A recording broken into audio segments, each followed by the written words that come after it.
Good evening, everyone. It's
Good evening, everyone. It's so wonderful to see all of you virtually.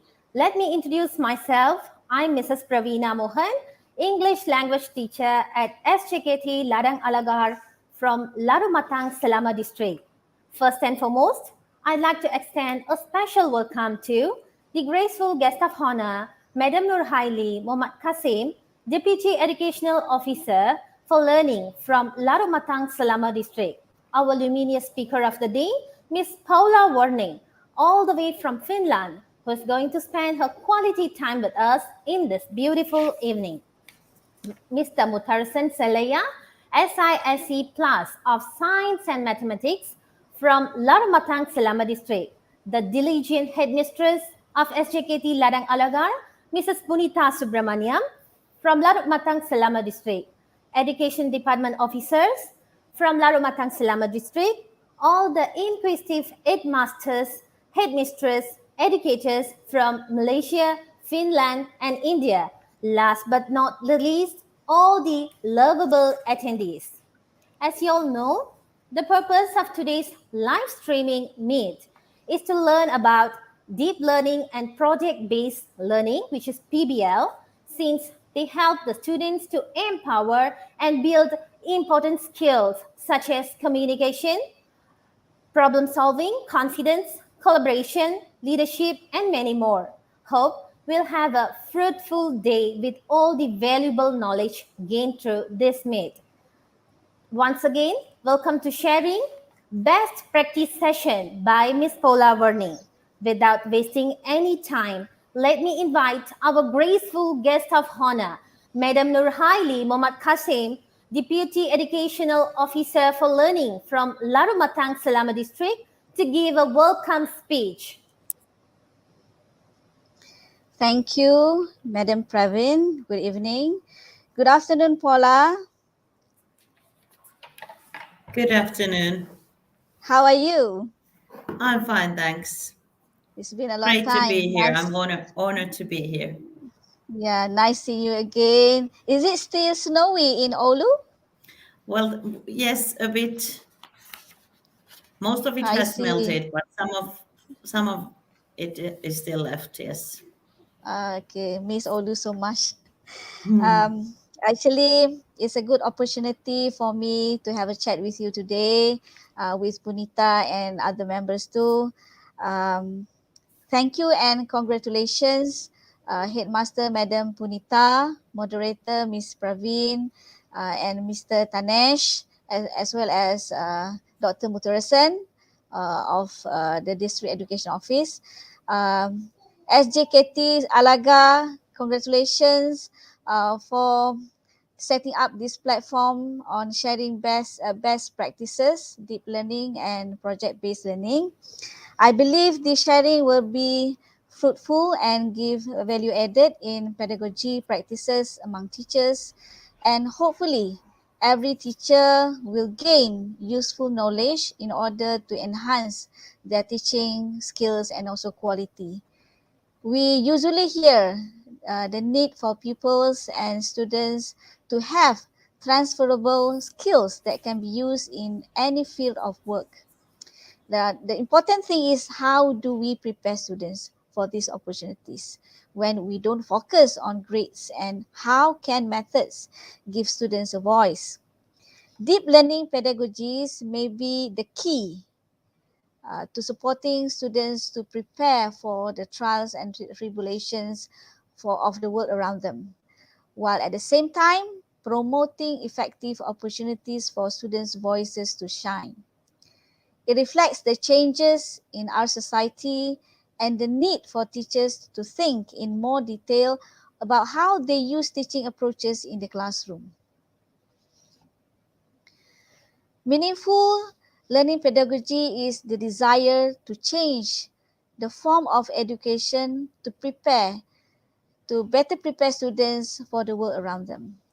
Projects, we are talking about projects learning based or project-based learning, are co-created and are authentic and relevant to real-life situations. It involves a lot of discussion and understanding of what is expected and of the student's success.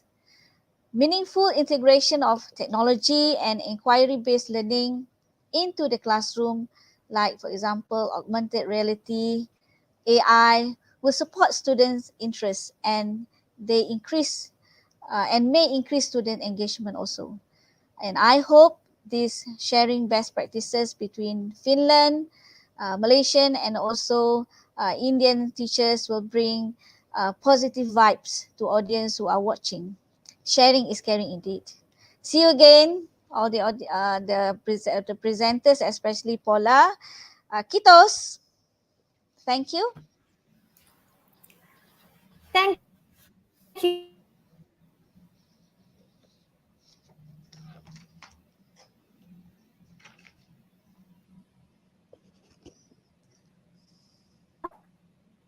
At this time, ladies and gentlemen, I would like to invite our competent speaker of the day, Miss Paula Warne, all the way from Finland. She is very knowledgeable about project-based learning, PBL. She also has a lot of experience in training teacher and principals in topics such as collaborative teaching and learning, deep learning, ICT and STEAM. She is a primary school teacher and early education teacher who's working as a project manager in the city of Oulu, Finland. Her task as project manager consists of coordinating the STEAM in Oulu network, training and coordinating the extension of compulsory education. Well, talking about the education, she is a Master of Education holder. She is an expert in the field of pedagogical development and STEAM pedagogy. Previously, Ms. Paula developed the model for tutor teachers in the city of Oulu. And now, here's our speaker of the day, Ms. Paula Warning. Shall we start, Ms. Paula? Thank you. Good luck. Thank you so much. Good evening, everyone. Greetings from Oulu. As you heard, it's still early spring here and we have some snow.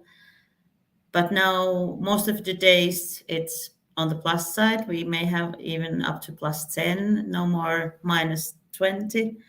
Winter is over and it's great to be here with you, and I'm happy that I can share some of my knowledge with you, and I hope that you can gain something from my speech, and then hopefully you have good questions and hopefully I can answer your questions later.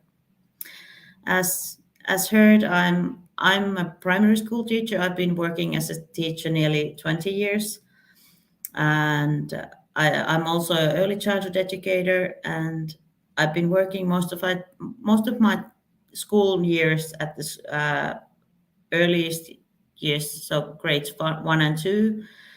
But I've also worked as a vice principal at a school, and then I've been training teachers for many, many years on topics like deep learning and project-based learning and pedagogy and ICT.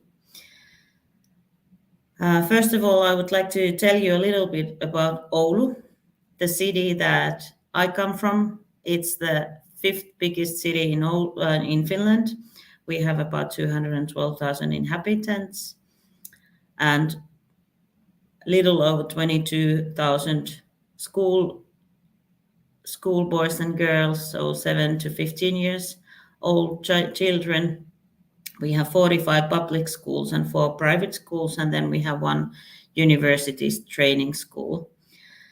I don't know if Punita, you can press, there's a video from Oulu so you can see where I come from. It's only about 2 minutes. So if you can put it on. No, it's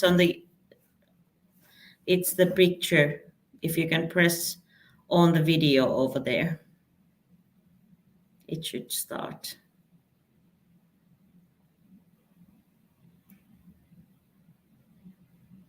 Or if not, I can share the link.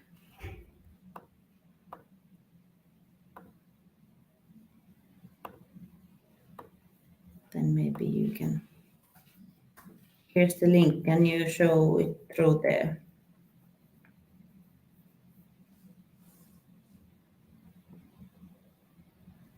If not, we can continue and you can maybe see the video later.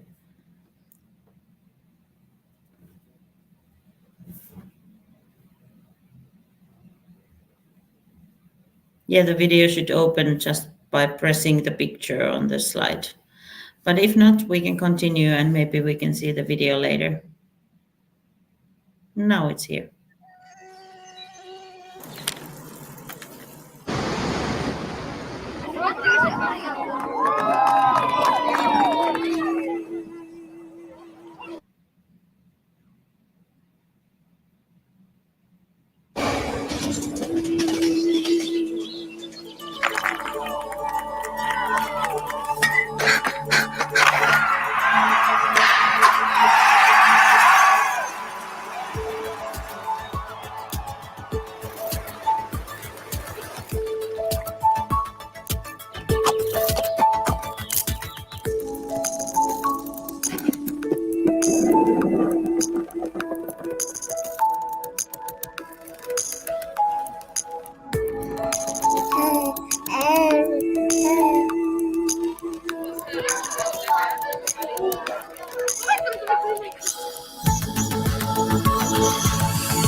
Thank you. Now it worked.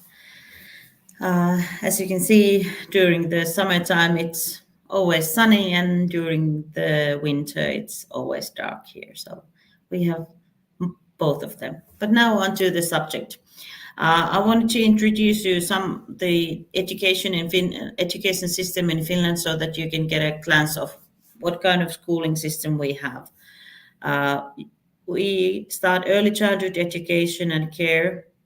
The children can be about 9 months old when they go there, or they can be older. The parents choose. And they will be in early childhood education until the age of 5 or 6. It depends on the municipality.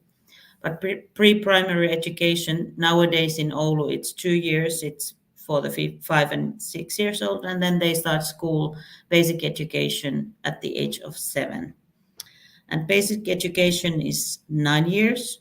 So by the year that they turn 16, they will be out of basic education, and then they have 2 choices. They can go to general upper secondary schools or to vocational schools, or if needed, they can take 1 year preparatory education and training for vocational or general upper secondary schools. And after they have done their matriculation examination at the age of maybe 19 or 20, then they can apply to universities or universities of applied sciences. And after vocational qualification, they also can apply to higher education. So no matter which path you choose, you can go to higher education, to universities of applied sciences or universities. So here's the big picture. Thank you. And next slide, please. In all of our curriculums, there are these transversal competencies. In basic education, we have 7 of them, and you can see them here on the circle. So the main goal is to develop as a human being and as a citizen. So we have 7 transversal competencies: competence for the world of work, entrepreneurship, participation and influence, building the sustainable future, thinking and learning to learn, cultural competence, interaction and expression, taking care of oneself and others, managing daily activities, safety, multiliteracy, and ICT competence. And all the national curriculums nowadays, so in the early childhood education, in basic education, in upper secondary school, all of them has these transversal skills at the moment. So at every level of education, you have to give the children a chance to learn these skills. We give them knowledge, but also skills, values, attitudes, and the will to learn. So it's really important that we change the learning culture so that that they are able to learn these very important skills also. And then to the next slide. Then we have made a comparison because most of the world uses 6 C's, as you know them: citizenship, character, critical thinking, communication, collaboration, and 1, 2, 3, 4, 5. Which one I missed? And creativity is the 6th one. So if you think about our Finnish 7 transversal competencies, thinking and learning to learn are the same as citizenship and character, or you can see the same things there. In cultural competence, interaction, and self-expression, there are some areas of critical thinking, some areas of communication, and then collaboration. In taking care of oneself and managing daily life, it's basically the same as citizenship skill in the 6 C's.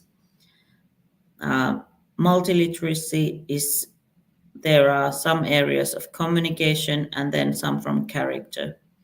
ICT competence is included in all the 6 C's. So in our curriculum, they wanted to keep it separate, but there's something wrong with my headphones. Now it's working again. Sorry. So in Finland, we give ICT competencies through all subjects, or we don't have a separate subject. There is some that are not mandatory, but we want to teach all the children ICT competencies. In our working life competence and entrepreneurship, there are some parts of character, creativity, and critical thinking. And in the participation, involvement, and building a sustainable future, there are some areas of communication and critical thinking.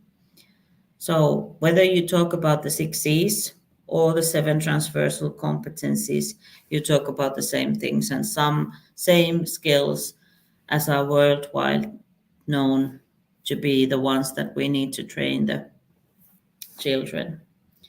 And then on to the next slide. So how can we make sure that every student gets a chance to learn deep learning skills? deep learning came to Finland, I think 2015. We had a project called New Pedagogies for Deep Learning, and Finland was one of the 7 countries that were taking part in that during the years 2015 and 2019. And at that time, we trained about, I can't remember, maybe 30 municipalities and about 100 schools, 200 schools, how to implement deep learning in their schools and in everyday life of the children. And we really had to think about what are the changes that we have to make. And the school has to assess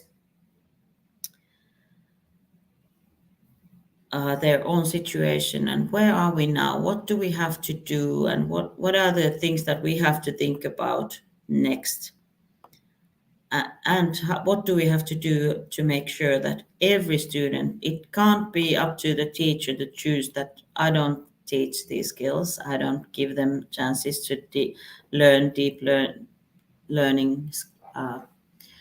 So we have to make sure that everything is at the same track. And if you put on the next slide, I will show you some. This is a collaborative inquiry cycle, and this is used within the schools with the adults, the leaders, and the teachers. So at first, we have to assess the modern situation in our school. Where are we now?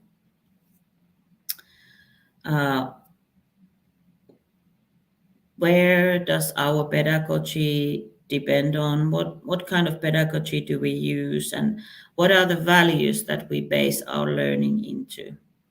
So we have to assess the needs and aspirations, the successes and disappointments, and the true underlying causes of them. So we have to be really honest about the situation that we have at the schools at the moment. And then we have to choose which are the things that we want to focus on, which are the ones that we have to develop.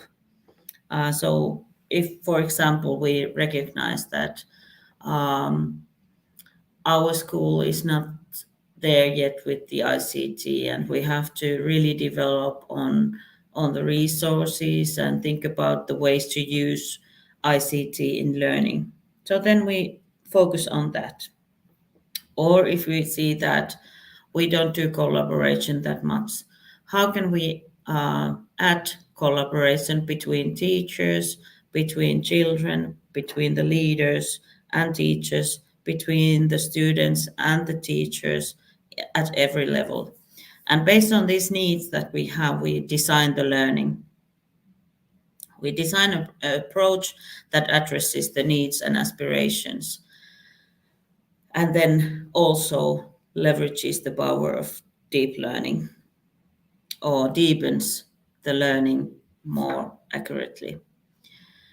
And then we design this kind of learning task that help the students learn the skills, help them to get experiences of deep learning.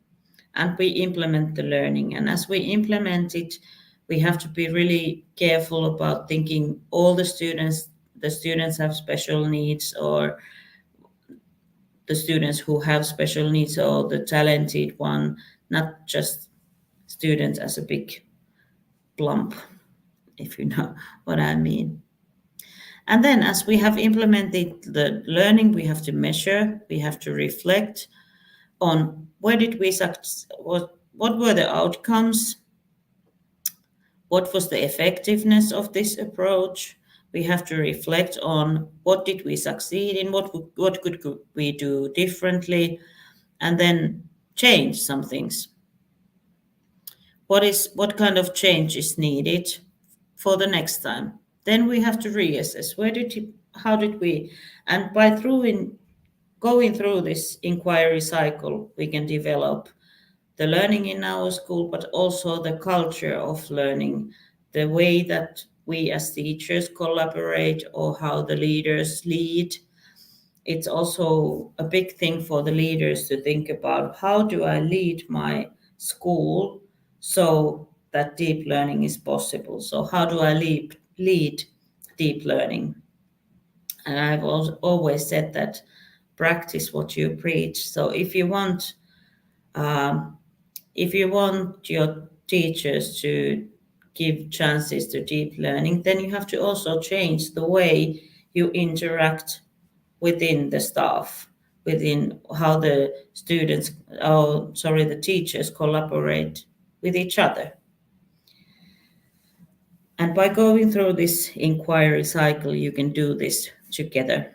But you have to be really open about the situation. Where is your school at the moment? And this inquiry cycle is based on the NPDL framework. So this is not my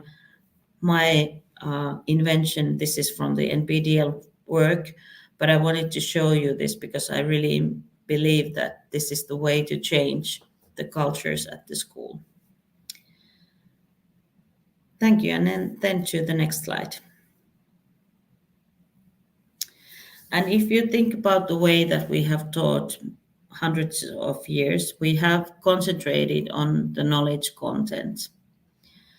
And then someone said that we have to also learn skills and we have to learn ICT. And if we put them on top of the knowledge content, like in the upper picture, then I think the teachers may feel that, oh, I can't bear all of this load. I can't do the knowledge part. And then how can I teach the children the skills and how can I teach them ICT? And if we don't change this picture that says old pedagogy, there's part of the students will stay as a reproducer. They reproduce knowledge that's already there. They are knowledge consumers, but they don't really use the knowledge in anything. So we have to rebuild this old pedagogy picture to this new pedagogy picture. We have to change the learning culture at the school so that the skills are on the bottom. They are the way we think about the role of the teacher and also the role of the students so that they can learn the skills and they will learn the knowledge through learning skills. And ICT gives us a frame where we can work, with what we can work on. So we can learn different kind of skills, knowledge, and ICT is a good helper. It will help us also deepen the learning experience.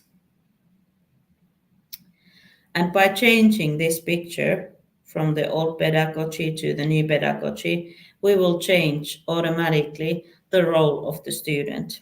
They will be critical thinkers, they will be producers instead of reproducers. They will produce new knowledge with the help of ICT. Or if ICT is not available, they can also produce new knowledge without ICT. But either way, the role of the teacher and the student changes.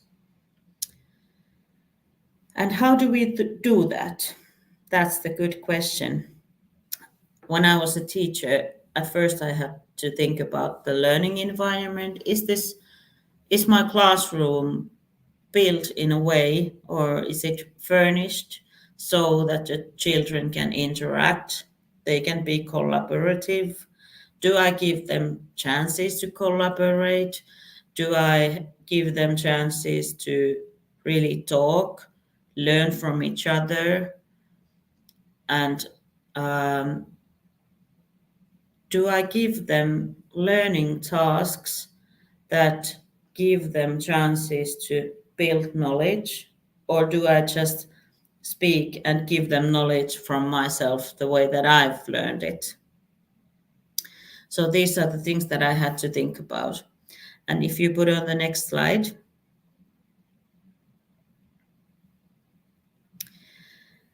you first have to think about your role as a teacher.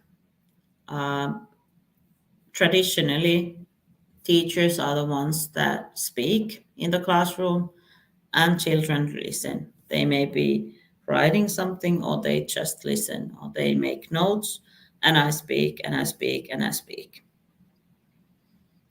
And I speak a lot. But when I changed my role as a teacher, so that I will put the children to the main part. I will give them chances to speak about the subject that we learn. I activate them. I give them different kind of learning tasks. And then my role changes automatically. I will be as a supporting role, and I help them find the knowledge which I would have traditionally given them straightforward. I would just give them the knowledge, but now my role is to teach the children to make good questions. What, where, why, when, this kind of questions. And then they can learn to find good answers. So this is the main thing that I really needed to think about. And the other thing is, if I want to make the children collaborate more, what kind of learning task will I give them so that all the children are active, not just the brightest ones or the ones that are fastest? How do I build the learning situation so that they can really be active, and all of them will be active, so that they have to rely on each other to be able to be ready on their tasks. And then on to the next slide. One answer is project-based learning. In project-based learning, it can be the really good tool for deep learning. It can also be a tool for something else, but I've used it a lot in deep learning methods, as a deep learning method. The students gain knowledge and they learn skills. They investigate and they respond to an authentic, engaging, and complex question, problem, or challenge. And these questions, these problems, or these challenges, they may come from our everyday life. So if, for example, they have to think about ways to reduce the use of water at the school, or they have to think about ways how to recycle more effectively so that the less trash goes into the garbage. Or they can design a robot that would help their everyday life. They can do prototypes of these robots or something like that. But it has to be something that is meaningful for the children, so that they will get a good touch on the issues that we want them to, and that they will do it together. And by doing project-based learning, we will teach them also scheduling. How will I plan? How can I plan my work so that I will be ready on time? And this kind of things. And then on to the next slide.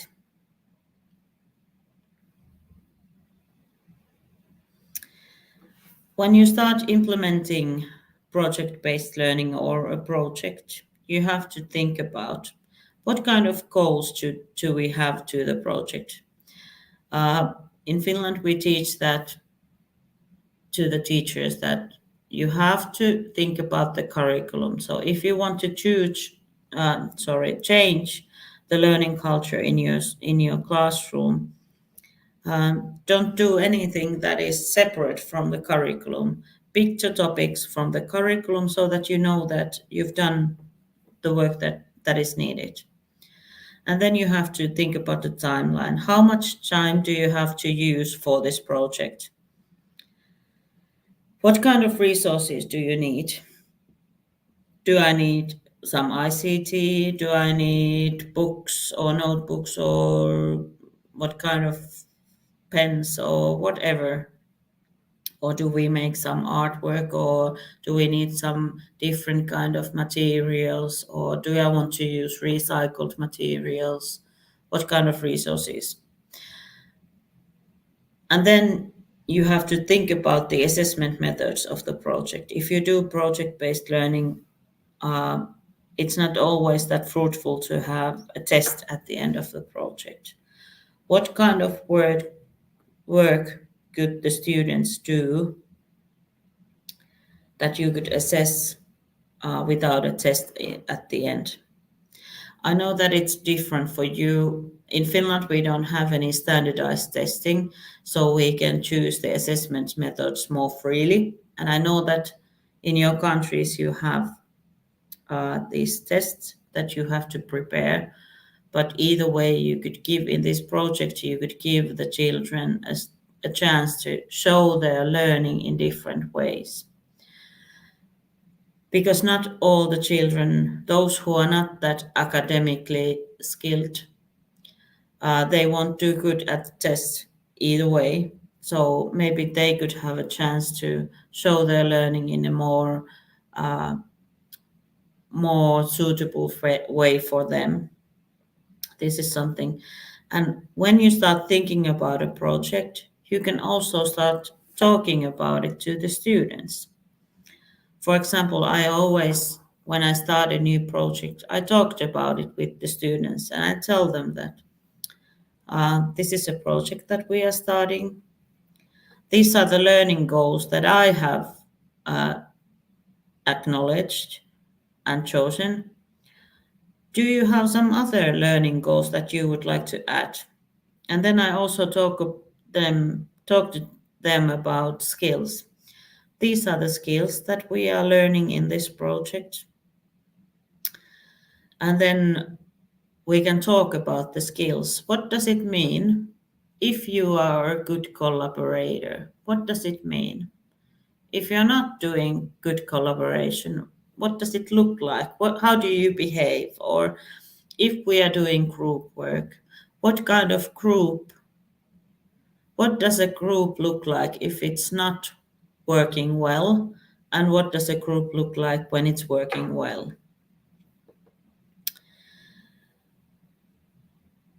Or if we need to learn some ICT skills, then I could go through that.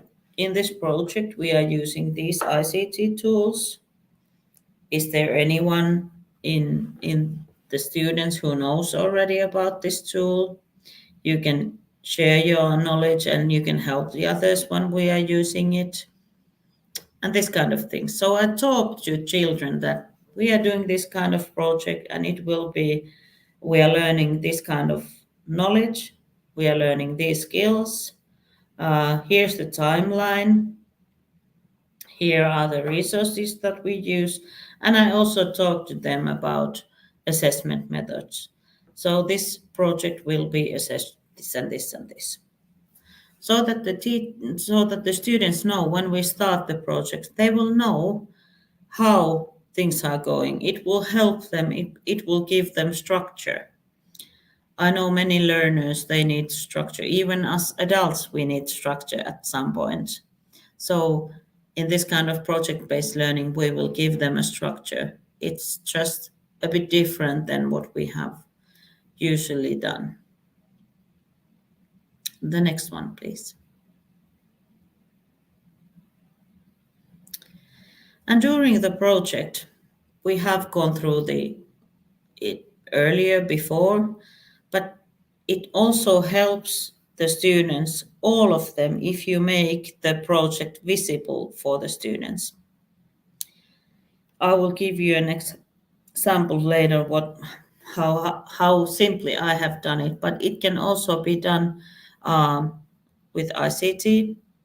You can build if you're using Google Drive or M365 or some other platform, you can make it visible there. And I mean by making visible that there are different phases in a project. So you have to make it visible for the students. How will this project proceed? What are we doing? What are the steps that we are doing? And if you have time, if you're not in a hurry with the project, give the children, the students time, really give them time for thinking and creativity. There's a spelling mistake. It should be creativity, not creativity. Creativity. And as a teacher, you can keep the timeline in mind, but prepare to be flexible if possible and if needed. So if there's something that the children really get into and they are really enthusiastic about it, don't let them go through it and let them use it. Go with the flow. And if it's possible, prepare for even deepening the learning, even going further with the things that the children, the students are really enthusiastic about. And then the next one. Here's one example. These students are first graders, so they are about 7 years old. And we made on the classroom wall, we made this. It says here on the upper section that project phases of the project, so steps, and these are the steps. All of these 1, 2, 3, 4, 5, 6 steps in this project. And then as we worked in groups, every group made a logo for themselves. So these are the group logos that the students are looking at. And in the beginning, every logo was at the first step. And as the students go further with their project, they will always move. They know what to do. They can search, what do we have to do next? And then they will move the logo as they have done it. So as a teacher, I can follow from this simple wall, I can follow the phases, and I can see that if a group is not developing or if they are stuck with some parts, I can go and help them. But these are really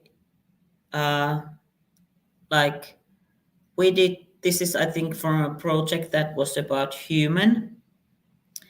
And at first, the question for the students was that, what do you know about the human body? What do you already know? And then we wrote it on little post-it notes. And then they chose a topic that they are really interested in the human body, and then they started doing research on that. And then the first task was to go and see what can you find from the post-it notes and collect all the things that are in for example, if you were researching the heart or the blood circular system, go and find everything from the wall that has something to do with that. And they were as one word, like these main words only. And then as you have picked the words that are to your topic, make them sentences. So as you can remember, these were first graders or second graders. Make the words into sentences. So you will have many sentences already about the heart. Then what do you want to know more? Make questions. Then search for answers. And then there's books. You can ask someone at home, or you can use ICT. And then as you find the answers to your questions, add those questions to the text that you have written here in the second part. So, and then finally, you have already a lot of material on your subject, and then you will use it to something, and you will plan something about it. In this project, the students held a well-being fair for their parents and grandparents. So we invited the parents to come to school and the grandparents. And for example, the group that had studied the heart and the blood circular system. Uh, they they told the parents what we have learned about the heart and how does it work, and then they had to design some kind of activity also. So how can we speed up our heart rate or something like that? So there had to be also some activity when they introduced their knowledge to the parents. So this is a good way for making it visible, making the project visible for the students. And then the next slide.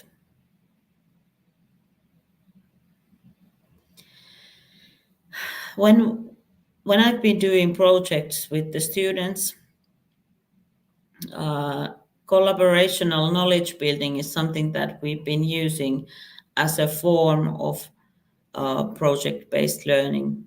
And always the first question is, what do we already know? So I, as a teacher, I don't start teaching about the subject. I ask the students, what do you already know? And then what do we already know? And we always collect the data that the students already know in one place. So it can be the post-it notes, or it can be on paper, or it can be in OneNote or Padlet or something with the ICT, some application on that they use with the computer or iPads or something. And then we have to decide, or we can talk about, what do we want to learn? What are we supposed to learn? What comes from the curriculum? What kind of knowledge we should learn? What is the minimum of things that we have to learn? And then after that, we form them as a question. So as I told you earlier, we have to teach the children to make good questions so that they can find good answers.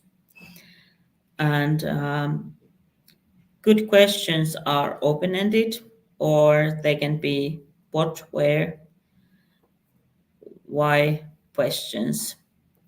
And when we start searching for answers, everyone has a role in finding good answers. So we have to make sure that there are, I think the best group size for working in groups are 3 or 4 students, not bigger. And at first it can be only 2 as a pair, but 3 or 4 students is a good size for group work. And when they think about the questions, they have to have more questions than they have students in their group. So when they start finding the answers, everyone has a question or 2 where they have to find the answer. And then they will bring all the knowledge in the same place. And they already have the knowledge. What do we already know? Then we have this knowledge that we have searched for. How can we combine them? What kind of data can we build on them? And then how do we apply the knowledge? Where do we use it?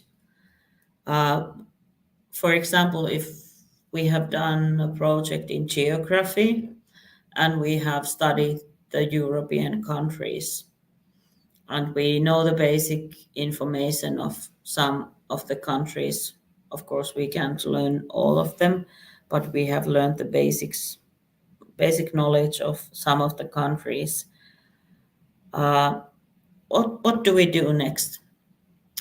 For example, in one project, the students built a Minecraft world where they had studied also some famous buildings in every country, and they were building these with Minecraft. They chose buildings or sightseeings or something particular for the city or for the country that they built in Minecraft.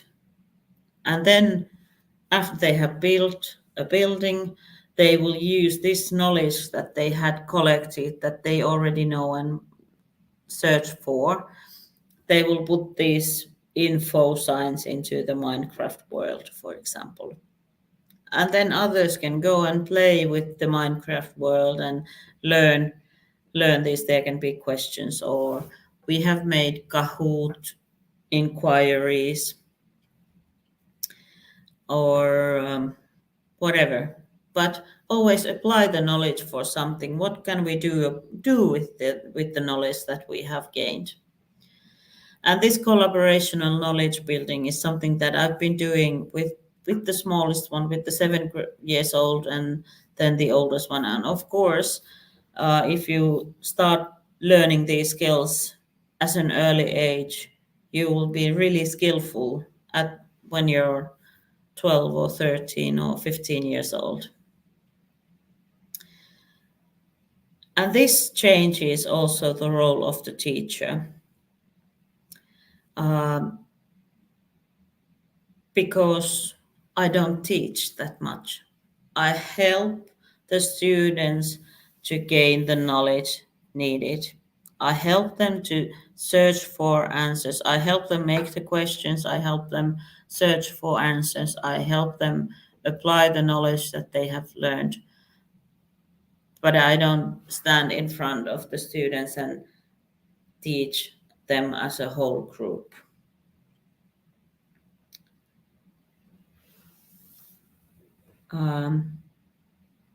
Yeah, I think this is about what I was about to say about this slide. So next slide, please.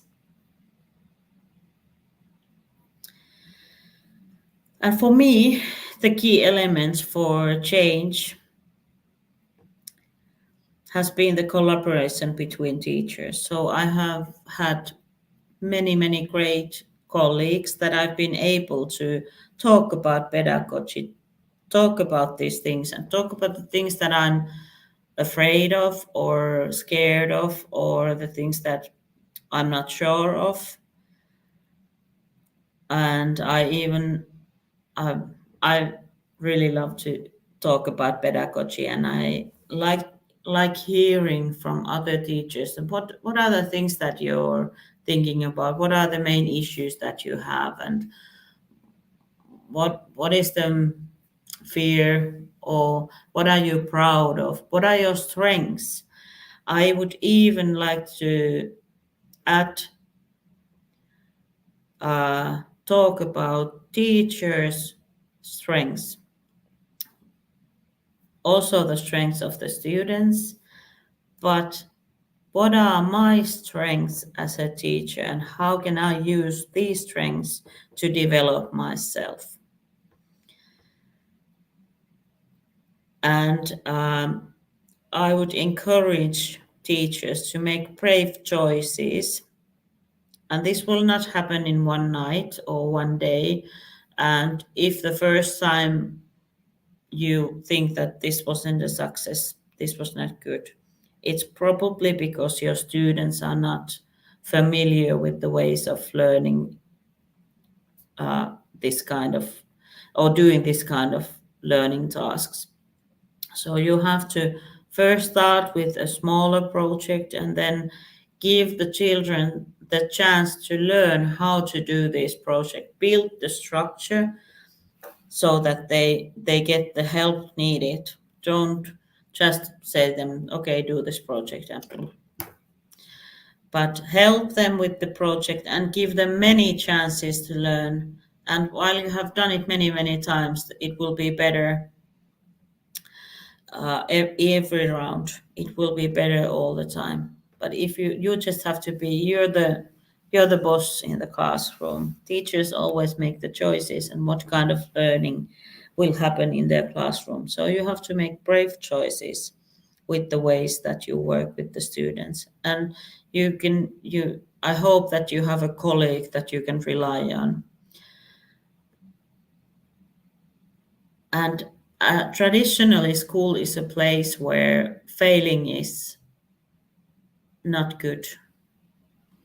But I think in development work, in developing new things, failing is a good thing, because through failing, I don't mean failing in tests, but if something doesn't go in the way that you have planned, it's not a bad thing, because the way to learn new things, sometimes you have to fail, and it's okay.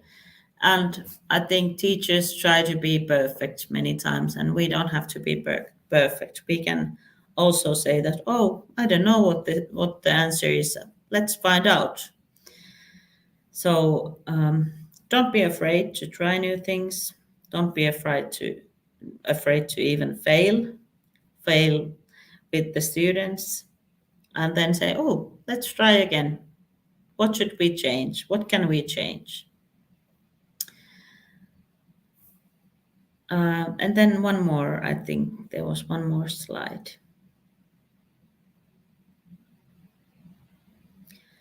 And I think this is the most important one. Find the good in every student. Talk about strengths as a human being. What is your strengths? Uh, what kind of skills do you already have? What kind of skills would you like to learn?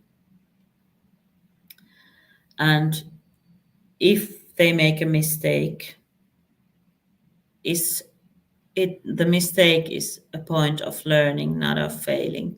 So we have to give them, give the children also the feeling that I'm good as I am, and I have strengths. Every one of us have strengths, even though you can't always see them straight away, but everyone has. And we have to talk about these things and help the children build a good self-esteem, because I feel that the way that this world is developing at the moment is um, really concerning at times. I think, for example, in my country, because there's a lot of talk about how COVID, for example, made us separate from each other, and now we have to build the communities again and give the children the sense of safety also, that you are safe here and you have many strengths and you can rely on the future, and we can together make this world a better place for our children and their children. So we need them to rely on their strengths, and we need them to have a good self-esteem. Thank you so much for listening. This was my keynote for the day, and I hope you have some questions for me that I can answer. Please feel free to ask the questions. Thank you so much.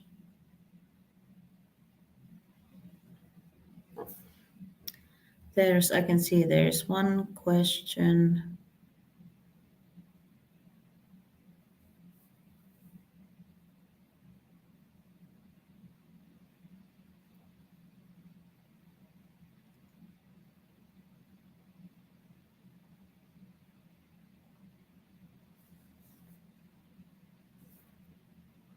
About rubrics in project-based learning. Yes, they are a good tool in project-based learning, rubrics. I don't know if they are necessary at every time, but they are really useful. So, for example, I have used rubrics with the skills. So I have had rubrics describing the skills for the students. And we have also done some rubrics together with the students, for example, about group work skills. We did a rubric where we described what kind of things does a group do when it's working well, and what do they do if they are not working well. So rubrics are a good tool, but we don't use them that much in Finland. I know that they are used in, for example, IB pedagogy relies on rubrics, but we don't use them that much in Finland.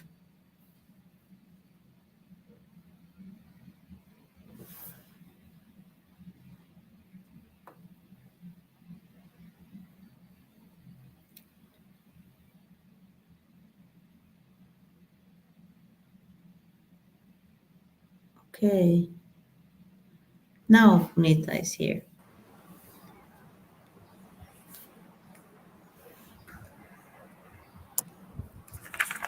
Thank you very much, Miss Paula. Thank you. It's such an excellent presentation. I hope you all enjoyed this amazing presentation by Miss Paula. Now, QA session. Miss Paula will answer some questions from the audience.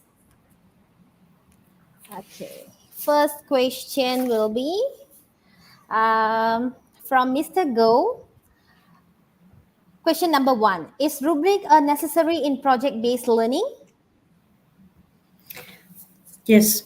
Thank you for the question. And as I said, that rubric is a good tool for project-based learning. We don't use them that much in Finland, but for example, I have done a rubric on skills together with the students. So we talked about group work, and then we talked about being a group member, and we built a rubric together about how to work in a group and what does it look like if you're not working well, and what does it look like if you're working well. And but you can also have a rubric on, of course, on the knowledge part. And as I told you about the new pedagogies for deep learning, we had on, I think, 35 rubrics on every that were on the 6Cs. There was about 4 to 6 rubrics about every skill. So yes, they can be really, they are not necessary, but they are really useful with project-based learning. Yeah. Hi, Mr. Go. Hope you'll get it clear that rubric is useful in PBL. Question number 2 from our SIC, Mr. Mutarsen. The Okay, I'm here, Miss question, Paula. Okay, Yes. the question is it digital competencies is a compulsory to make the PBL success?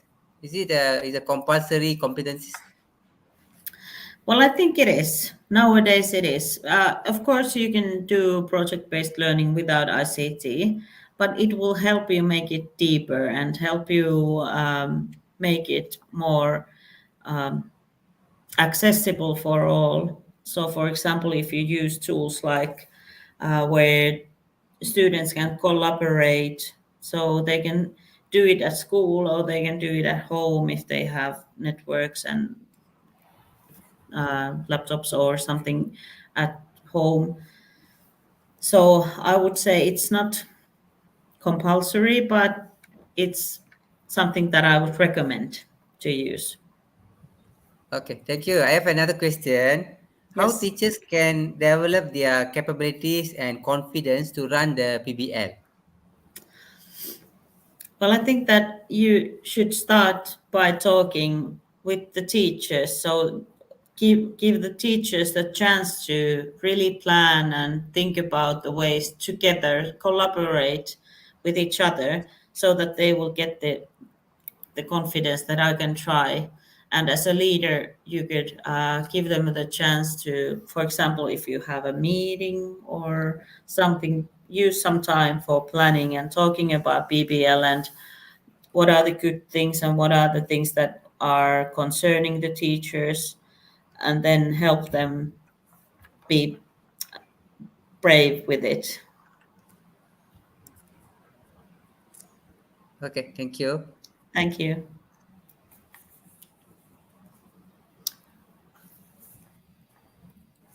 any more questions? There is a question also from the Wani. Okay. I read the question, Paula, for you. Yep. Okay, how do we do a project-based learning with young ECL learners? ECL, does it mean early childhood education Yeah, learners? early. Yes, yeah. Early childhood, so the Yeah. youngest ones. Yes. Okay. So if I work as an early childhood educator, I would uh, build the structure as I showed you the project wall. You can use it with the smallest ones also. And then, for example, use if you have ICT tools, if they can't read or write, they can speak. So they can ask the questions from a mobile phone or something where, and they can also ask their parents or grandparents or someone that they know from their close to their home, maybe neighbors, and then they can speak the knowledge. So if they can't read or write, or they can draw, and I would give them many chances how to show what they already know, so they can use different things or different skills than reading and writing. Here their meaning ESL means English second language. Oh, sorry, Yeah. I Yeah. didn't know the term. Sorry, my It's okay. mistake. It's okay. Yeah. For example, we have a lot of immigrants in our and I think Punita knows that Miss Punita knows that Finnish is a really hard language to learn because our language is so different from, I think, all the other languages in the world.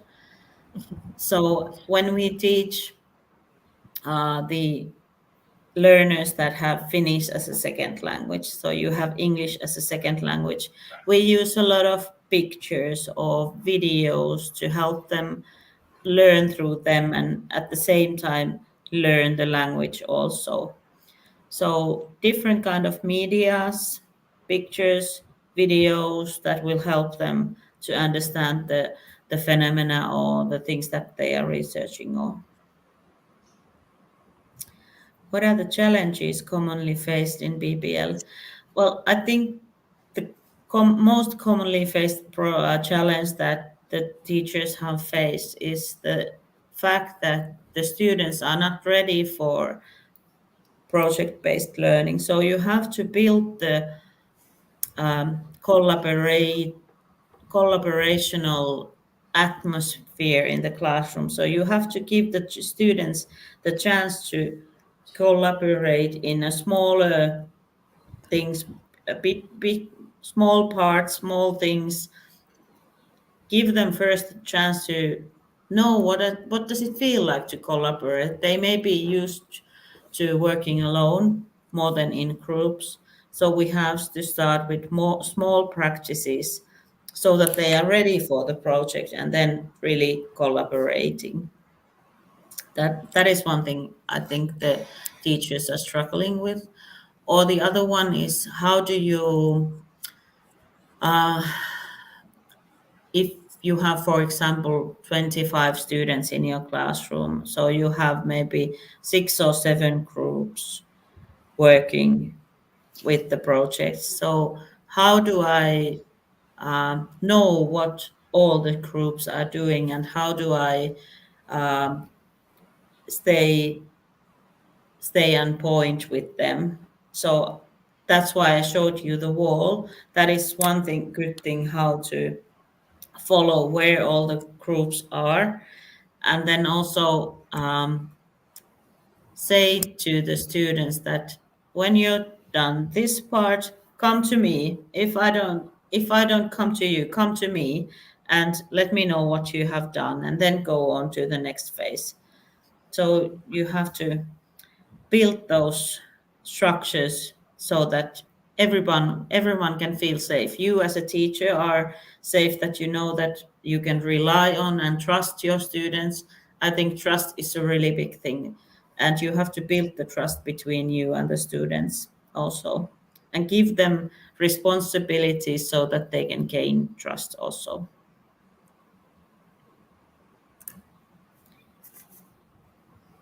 When students focus in BBL, are they capable and achieve in fact-based assessments?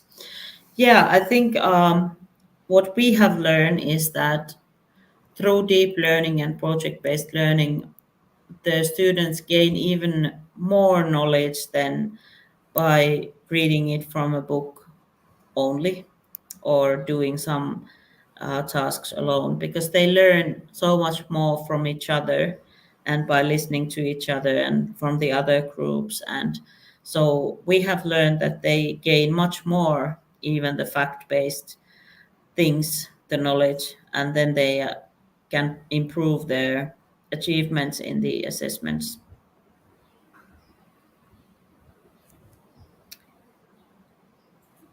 Hello, Miss Paula. There's another question from Yeah, me. does PPL There's require? there's a perception the weaker student cannot follow the PBL. The PBL is not suited for the weaker student. What's your opinion? Well, I disagree, because I've taught also special education students, and as a teacher, I see that they have many strengths that we don't know about. They may be weak with their academic skills, so they may need help with that. But they can be really good group workers. They can be really responsible, and you can give them this different kind of responsibilities. And I remember one girl. She was, I think, 8 years old, and when we were doing a project on human being, and she couldn't read or write because she had some special needs. And she was, I have a really good question, but I don't know how to, where can I find the answer? And I said that, do you have anyone that you could ask? For example, do you have a doctor or a nurse in your family? And she said that, yes, my grandma is. So she called her grandma and said that, grandma, could you please tell me the answer to this question? I think the question was, how does a heart function? And then when the grandma came to the school, she said that, I was really surprised for the call, but we had a really good discussion with the girl, with her grandchild. And then the next day, the student came to school, and she was really happy that she could participate in the group and tell that, this is what I learned from my grandma. And then there was another student who wrote it down into their group work. So she was a really big part of her group. And so, yes, project-based learning is for everyone and every student. And then there's a question, does PPL require more work by teachers? Well, I think in the beginning it can be that you have to build the system and you have to think about the structure. But once you've done it a few times, it will get even more easier. I don't know if I can say this out loud, but yes. And when I was teaching, I always had another teacher, so we worked as pairs. So also we as teachers, we have different strengths and we can strengthen each other. And as I worked with another together with another teacher, it's more even more easier for me than just focus on the children, because there's another adult in the classroom. Does PBL require more money, special facilities, or technology? No, I don't think so. Everything can be done even without technology, if needed. I have done many projects without technology, but if you have technology, you can use it. It will help you. It will give another structure also. But no money or special facilities needed. I have always worked in 50-year-old schools, so where there are no special facilities. There are just classrooms, but we have just thought about the pedagogy differently, and we are using the learning environments differently than usually.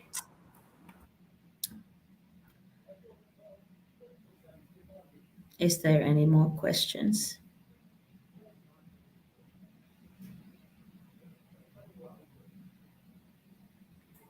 Ms. Paula, there's a question regarding the assessment of the PBL.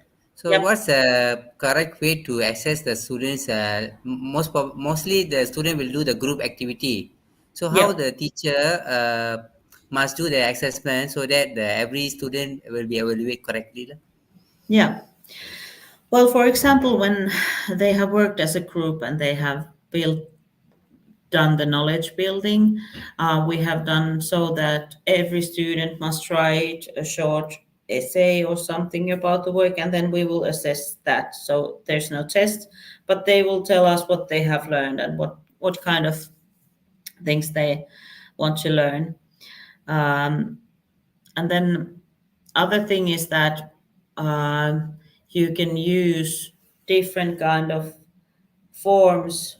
If you have technology to use, you can also see that in some technologies it can be seen, or you can ask the children to use different colors. If, for example, if we five would be a group, then Miss Punita would use the red color and I would use yellow when I produce something. So teachers can see what kind of things I have done and what kind of things other group members have done. So just, yeah, there are many ways. Does PBL need to be used all time in a school? No, I don't think so. I think everything is needed.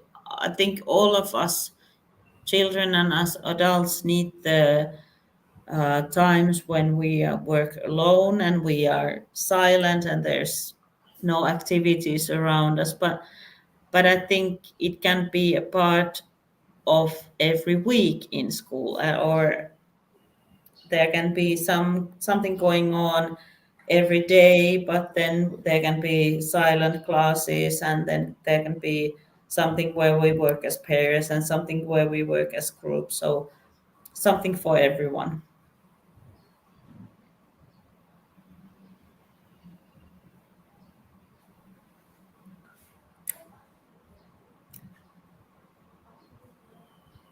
There are another question also.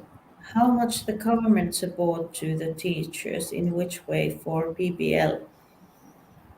Well, in Finland, most of the schools, I would say 90% of the schools are public schools. So they are funded by the cities or the municipalities, and then the cities and municipalities get funding from the government. And in Finland, all the teachers must participate in some kind of training 3 days per school year. So we give them all, and they can also then participate in other trainings. So we give them support, but there's no different, there's no any specific funding for PBL or development work from the government. Is it possible for all subjects? Paula, she's from India. Okay. Teacher from India, Miss Yeah. Parvati Sri. Yeah. Okay. Great. So, but the schools are really independent in Finland, so they can choose themselves what kind of training does the teacher go into and what kind of training do they offer to their teachers. And many schools in Finland are using, we have 3 hours, we have 3 hours per week for the teachers to work together in some things, that it can be meetings or whatever. And I know that in many schools they can have, for example, once a month, this 2 or 3 hours are used in pedagogical development. So they will talk about pedagogical issues and doing planning for BBLs or something else. No, I forgot the previous. Oh, it was about it's, yeah, it's useful for many subjects, and I think all the subjects are useful in PBL. So in mathematics and languages also.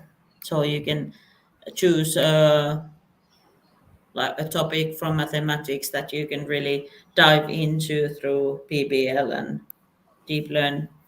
Yes. Any method for indigenous students to conduct PBL? Indigenous. Could someone help me? What does indigenous mean? Miss Punita, can you help me? I have to check. if I understand it correctly. Just a second.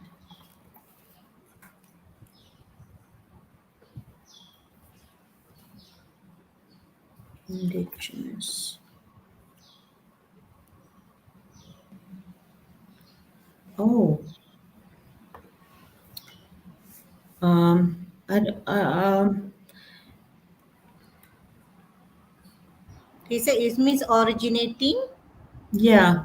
or acquiring naturally in a particular place or native. Any method for indigenous to contact. I have to say that I don't know what does the can I get something more from the Native, he said John native Abraham? Can tribe. you ask? Yeah, native tribes. Oh, okay. Well, I have to say that I don't know if my knowledge is enough because we don't have native tribes in Finland, so all the education is pretty much the same. But um, so this is a difficult one for me Yeah, because I think the language of PBL is like universal and you can use it anywhere. So I don't know what kind of things do you have to take in consideration while teaching indigenous students. Of course, you have to respect their culture, but are hands-on activities considered as PBL? Well, it can. I think hands-on activities can be a part of PBL. So there can be some activities done. So yeah, but I don't know if hands-on activities are PBL solely. So we need something more with it. It can be a part of project-based learning. There can be some hands-on activities in a project, of course. Miss Paula, Yeah. Yes. so in our there's a syllabus for every class. So some of our teacher they have a problem in finishing the syllabus for their classes lah. So how far the PBL can help the teacher to solve this problem? I have to. we have our own curriculum for each subject. Yeah.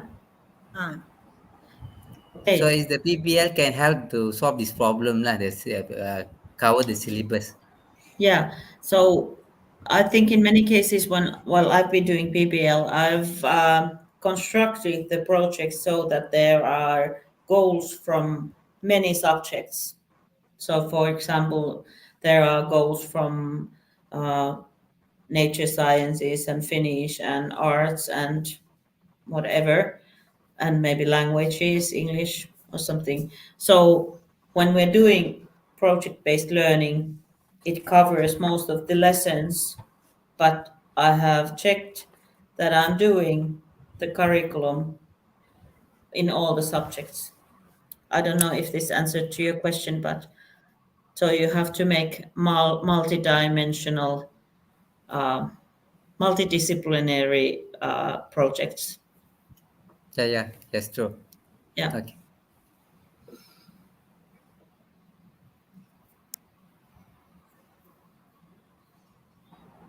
I think so far you have answered all the questions. Miss Paula can give one example of PBL and how the student benefited from the PBL. Miss Paula done. Well, sometimes I've heard that some teachers say that, oh, just a second. Can you hear me now? Can. Yes, Can. great. Batteries of my headphones, but I hope you can hear me.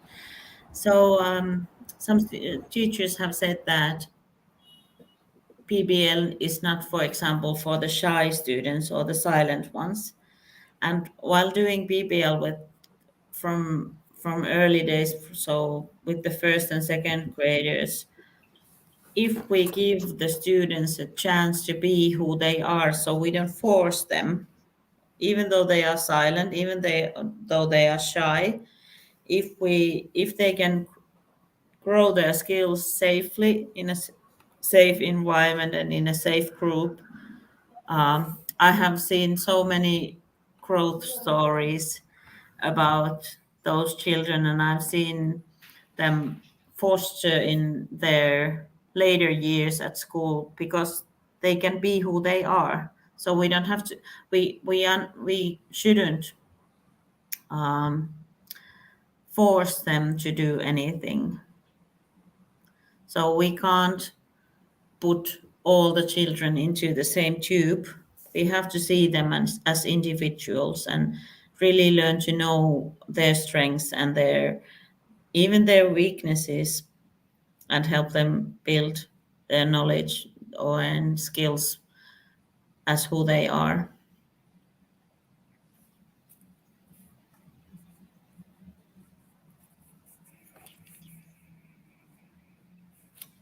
And I've really seen big growths in children who have done PBL for years, and then how they interact with each other, and how do they learn to communicate, and how do they learn ICT, and then also the knowledge building. How do they learn searching for knowledge and all of these skills? So, but you have to do it in regular basis so that you're able to learn.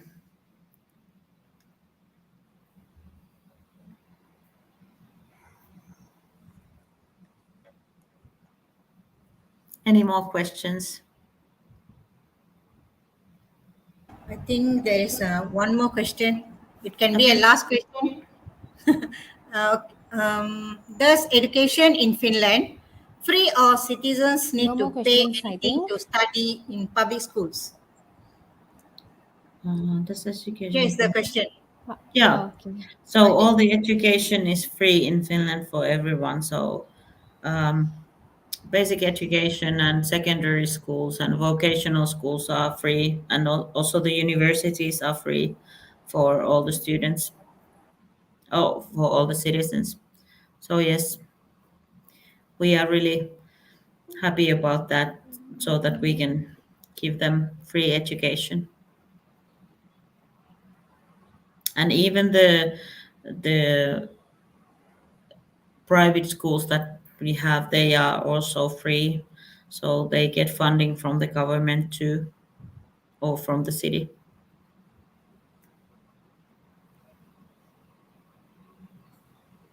Miss Paula, can Miss Paula give a difference between the project-based learning and problem-based learning? Is there any special difference? um, well, I think the main part is that in problem, well, how would I explain this?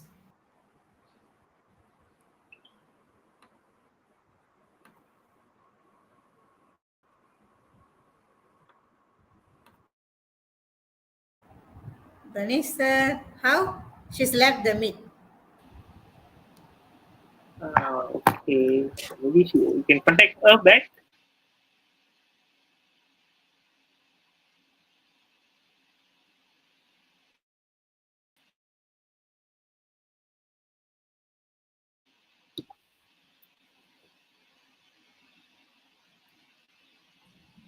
Okay, she's back. Sorry, I lost my connection broke. Sorry. Okay, no problem.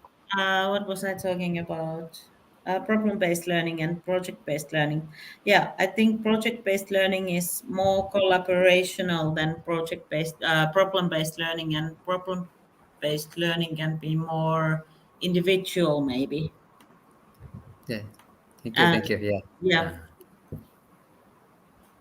I think the problem-based learning is they solve the task in a faster small period compared to yes, the project-based learning. yeah, Huh? that's Is it? true.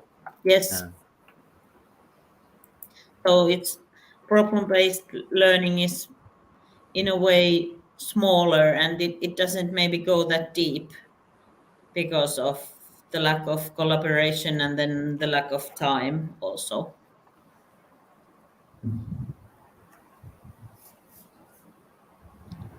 Okay, Pravina teacher. Ah. Okay, thank you again for answering those questions and for the great presentation. It was a pleasure to have all of you here with us today. I would like to share some words with you all. I myself, as an educator, I want to encourage my students to be activated in my class by make them good enough in answering the questions, the way they answer. Okay, that's it. So this close. Here we coming to the end of the live streaming meet. I would like to give a closing speech. It's been a pleasure being with all of you today. Thank you all for your patience.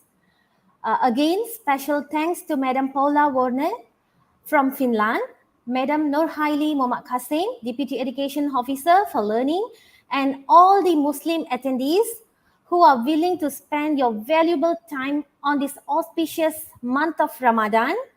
And then Mr. Danish Balakrishnan from SJKT Mahaganesa Vidyasalai and the entire Sudaruli Valigoli team for this live streaming platform. I wish you all a very good evening and goodbye. So this closing speech concludes the online live streaming meet. Thank you very much. See you all soon on our next sharing session. Thank you. Thank you. Thank you, Miss Paula. It's great. Thank you so